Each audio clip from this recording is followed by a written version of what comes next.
Ok, este es el segundo ejercicio propuesto y les voy a mostrar la solución. Primero que nada nos piden que se presente la ecuación y la gráfica de la restricción presupuestaria para un consumidor con este monto de dinero, 2.139,9, para unos precios de X de 27,94 y precios de Y de 67,66. Bueno, tenemos nuestra ecuación de la restricción presupuestaria, la despejamos en función de las cantidades de Q de X.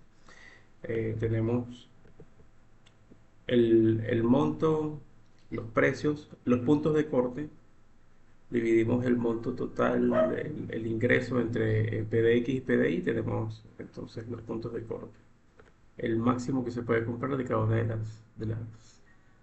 de los dos bienes. Sustituimos en nuestra restricción presupuestaria y tenemos nuestra recta presupuestaria, entonces que sería 31,63 menos 41 menos 0,41 Q de X. A buscar en GeoGebra, eh, otra vez, 31,63, aquí está, 0,41. Esta es nuestra restricción presupuestaria.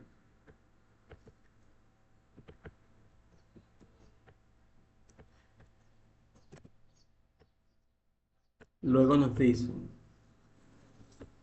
en el caso de que ambos bienes se consuman más de 6 unidades, aplica un impuesto de 15,5 solamente para las unidades adicionales. Entonces vamos a ver qué ocurre. Tendremos que calcular O primero, aunque esto ya lo habíamos mostrado. Fíjense que los puntos de corte tanto para X como para Y superan las 6 unidades, es decir, se puede comprar máximo de X 76,59 y de Y 31,63. En ambos casos se superan las 6 unidades, por lo tanto vamos a aplicarle el impuesto. Entonces tenemos que el precio de X2 sería el precio de X1 más los 15,5 y de igual manera para el precio de Y2. Sustituimos y tenemos nuestro nuevo precio de X que sería 43,44 y para Y sería 83,16. Tenemos nuestra ecuación de la rectificación presupuestaria, sustituimos y tendríamos finalmente eh, acá está, nuestra ecuación de la recta presupuestaria. 25,73 menos 0,52 Q de X.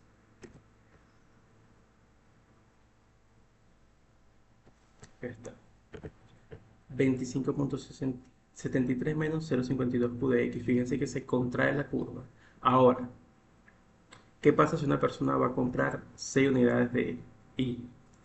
Se ubica en este punto, entonces tendría que comprar, eh, estaría en la primera restricción presupuestaria, la azul, o estaría en la roja.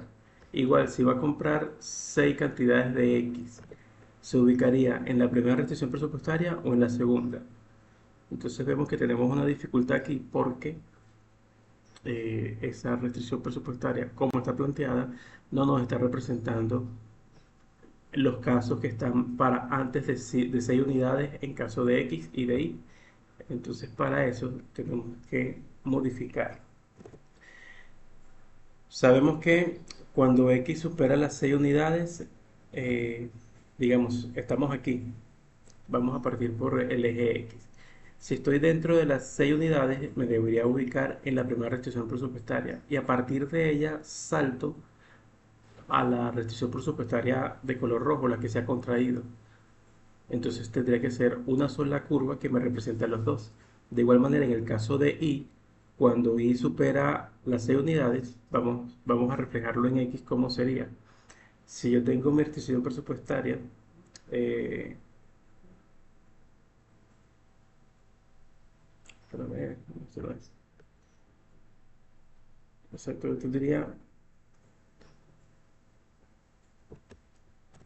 yo tendría que evaluar, veamos aquí,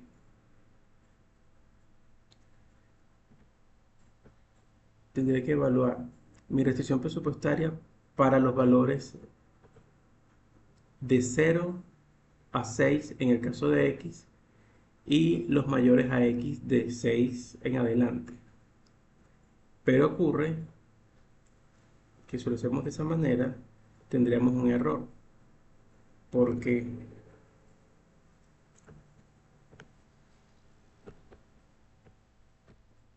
cuando ubicamos las cantidades de y son igual a 6, despejamos nuestra ecuación de la recta y tendríamos que las cantidades en x serían 62,51.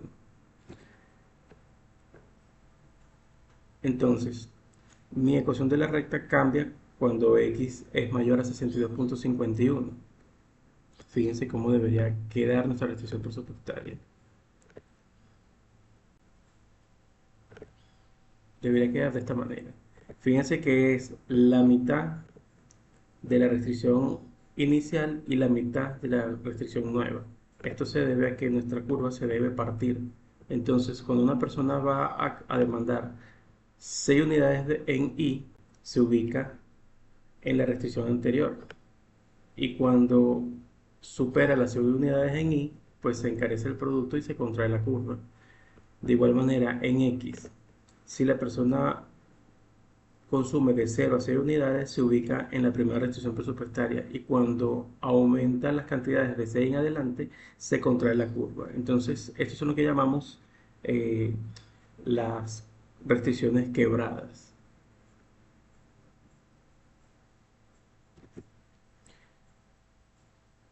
Vamos a continuar el tercer caso, que es interesante. Eh, de igual manera, cuando se consumen más de 22 unidades del bien X, se aplica un impuesto de 8,7 solamente en las unidades adicionales y solamente para el bien X. Veamos entonces cómo se resuelve. Tenemos que calcular nuestro precio de X3, que sería el precio de X2 más 8,7. Tenemos nuestro nuevo precio que sería 52,14. Lo sustituimos en nuestra restricción presupuestaria y nos daría 25,73 menos 0,63 Q de X. 23.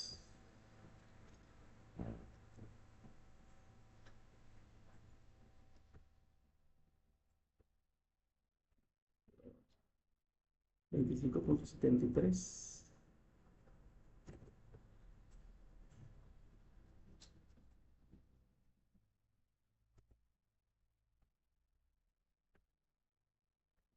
Vamos a modificar este 25,73 menos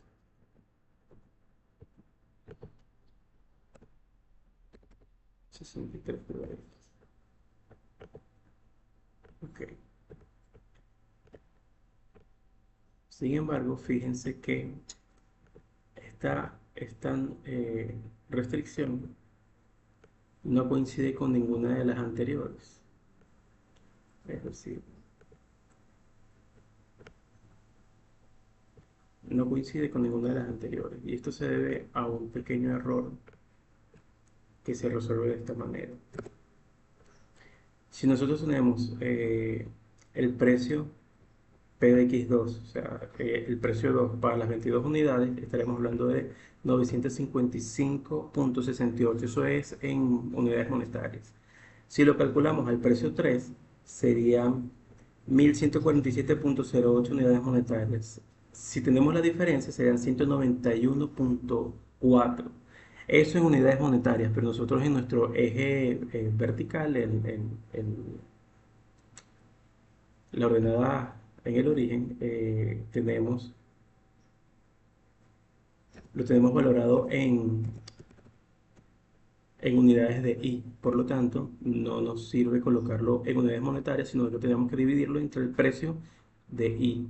Y eso nos daría 2,3. Entonces, este 2,3 tenemos que agregárselo a la restricción presupuestaria que hemos calculado para que nos dé una función correcta. Esto nos daría 28,03 menos 0,63 Q de X. Esta sí la tenemos. Entonces, vamos a quitar la otra. Y fíjense cómo nos queda nuestra restricción presupuestaria. Estaría quebrada, ¿se dan cuenta? Si la persona demanda eh, x igual a 22, justo en ese punto se quiebra nuestra función. De aquí hacia atrás, es decir, de las 22 unidades hacia atrás tiene una pendiente y de las 22 unidades hacia adelante tiene otra pendiente. Si yo no hago ese ajuste, nos quedaría una recta que no coincide con ninguno de esos puntos. Aquí tengo un número. Entonces no coincidiría con ninguno de esos puntos. Cuando hacemos el ajuste a partir del punto de quiebre, calculando la nueva pendiente y el término independiente y nos va a corregir la orientación de la función, pues tendríamos efectivamente una recta quebrada correcta. Bueno, eso es todo en el ejercicio que les tenía planteados. Espero que sea de ayuda para ustedes y si tienen alguna pregunta nos vemos en clase.